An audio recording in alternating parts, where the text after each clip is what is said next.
Good morning student. आज हम development जो चैप्टर हमने कल स्टार्ट किया था उससे हम आगे करेंगे। आज करेंगे धारणीय विकास क्या है। सतत पोषणीय विकास भी इसको कहा जाता है।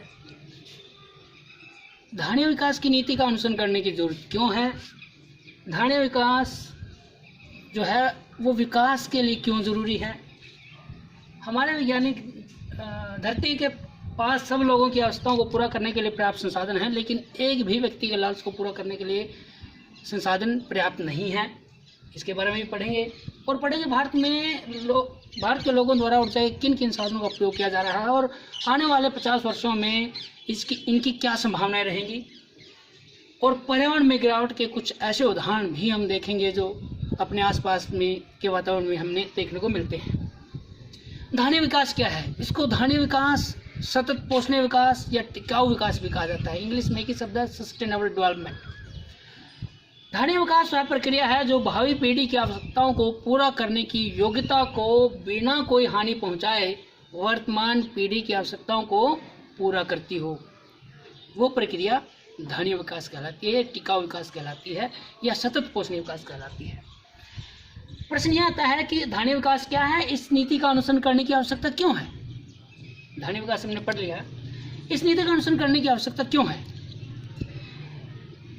क्यों आवश्यकता है? क्योंकि इससे पर्यावरण का संरक्षण होता है। इस नीति का अनुसरण करने की इसलिए जरूरत है ताकि हम पर्यावरण को संरक्षित रख सकें, क्योंकि यह महसूस किया गया है कि तीव्र आर्थिक समृद्धि और औद्योगिकरण से प्राकृतिक संसाधनों का शोषण हुआ है और ये सीमित रह गए हैं। जो प्राकृतिक संसाधन है हमारे वो सीमित रह गए हैं।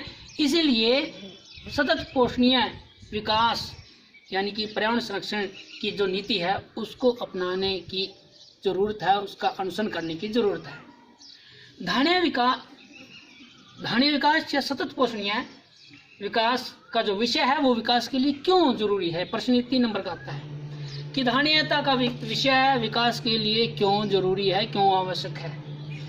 क्योंकि धारणीयता से हम भावी पीढ़ी की आवश्यकताओं को ध्यान में रखकर विकास करते हैं, वो धारणीयता है।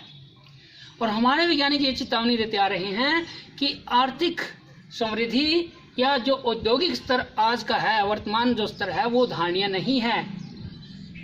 धारणीयता के बिना विकास अधूरा माना जाता है। जब तक आर्थिक समृद्धि और औद्योगिकरण के साथ साथ पर्यावरण सुरक्षित नहीं होगा, सही अर्थों में विकास नहीं हो सकता।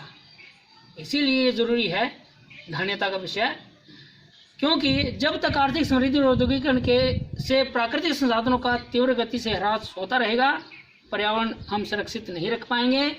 इसके सीमित जो संसाधन है, सीमित मात्रा में जो संसाधन मौजूद हैं उनका दुरुपयोग होता रहेगा और भविष्य में विश्व के जो देश हैं वो खतरे में पड़ जाएंगे, क्योंकि संसाधन अनवकनीय जो संसाधन है हमारे पर्यावरण में मौजूद वो सीमित मात्रा में है। यदि हम धारणीयता की अवहेलना करते हैं यानी कि भावी जो पीढ़ियां हैं उनकी आवश्यकताओं को ध्यान में नहीं रखते, अवहेलना करते हैं, तो संसाधनों का दुरुपयोग होगा। और इसी तरह उपयोग हम अगर करते रहे संसाधनों का तो आने वाले 50 वर्षों में अनवकरणीय जो संसाधन है वो समाप्त हो जाएंगे और हमारे सामने एक गंभीर ऊर्जा संकट पैदा हो जाएगा। तो धारणीयता का विषय इसीलिए जरूरी है, इसको ध्यान में रखना इसीलिए जरूरी है, पर्यावरण को सुरक्षित करना जरूरी है। और धारणीयता तभी संभव है जब आने वाली पीढ़ियां भी वो विकास के असर ले सकेंगी जो आज हमारे पास मौजूद हैं। अगर हम विकास की ओर ध्यान दें और उन पर्यावरण के वो संसाधन उनकी ओर ध्यान न दें तो आने वाली पीढ़ियां उनके लिए तरस जाएंगी। तो ये धारणीयता नहीं है। विकास तो होता रहे, विकास अवरुद्ध करना धारणीयता नहीं है, विकास तो होता रहे, लेकिन साथ में हमें ध्यान में रखना है कि आने वाली पीढ़ियां भी उन संसाधनों को उपयोग में ला सकें जिनका हम आज के टाइम में प्रयोग कर रहे हैं। फिर एक प्रश्न आता है कि धरती के पास सब लोगों की आवश्यकताओं को पूरा करने के लिए पर्याप्त संसाधन हैं, लेकिन एक भी व्यक्ति के लालच को पूरा करने के लिए पर्याप्त संसाधन मौजूद नहीं है। हमारी जो धरती है, हमारी पृथ्वी पर बहुत सारे संसाधन मौजूद हैं, अपार भंडार हैं संसाधनों के और इसकी कैरिंग कैपेसिटी बहुत ज़्यादा है। अगर लोग इसको सही ढंग से नियोजित तरीके से इनको उपयोग में लाएं तो प्रकृति पूरी दुनिया के जो लोग हैं उनकी आवश्यकताओं को पूरा कर सकती है।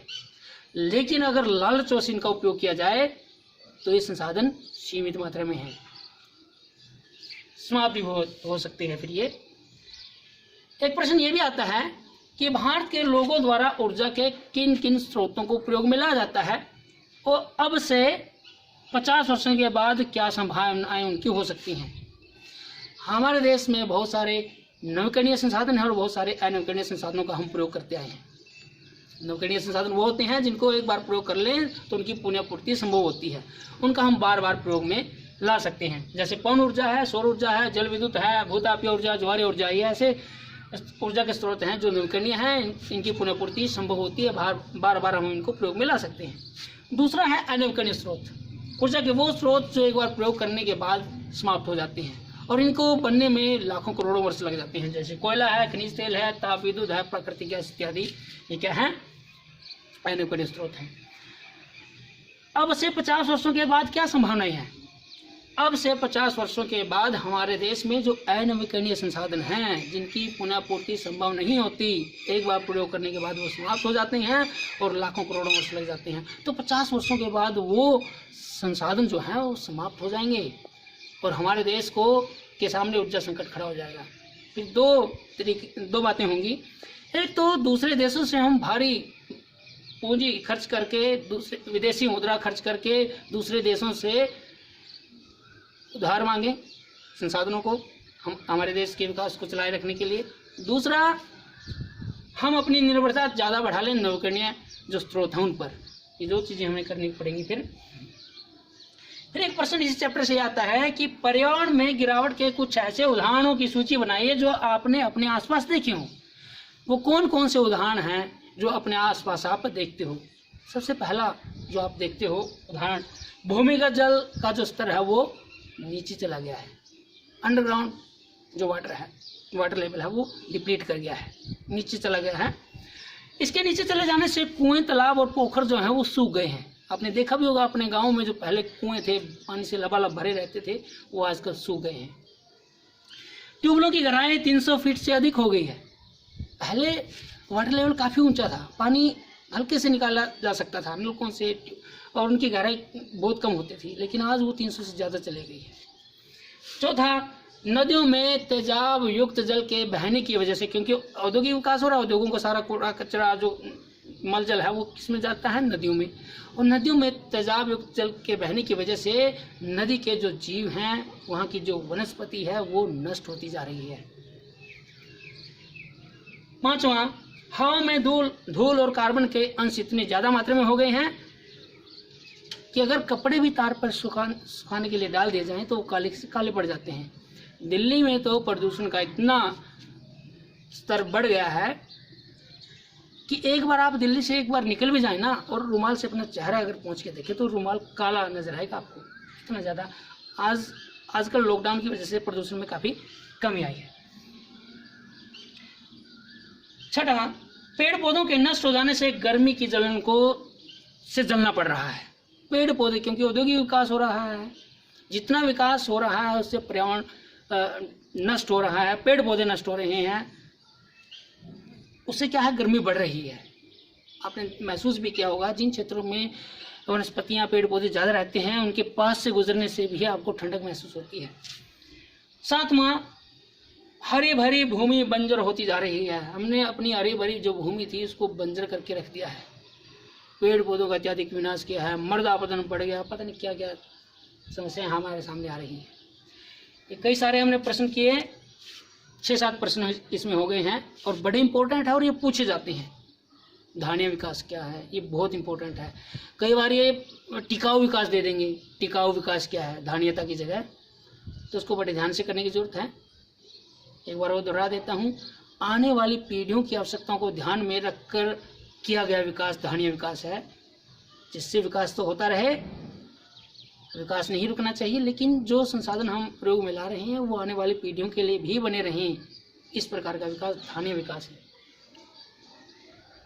आज के लिए हम करेंगे इतना ही। Thank you.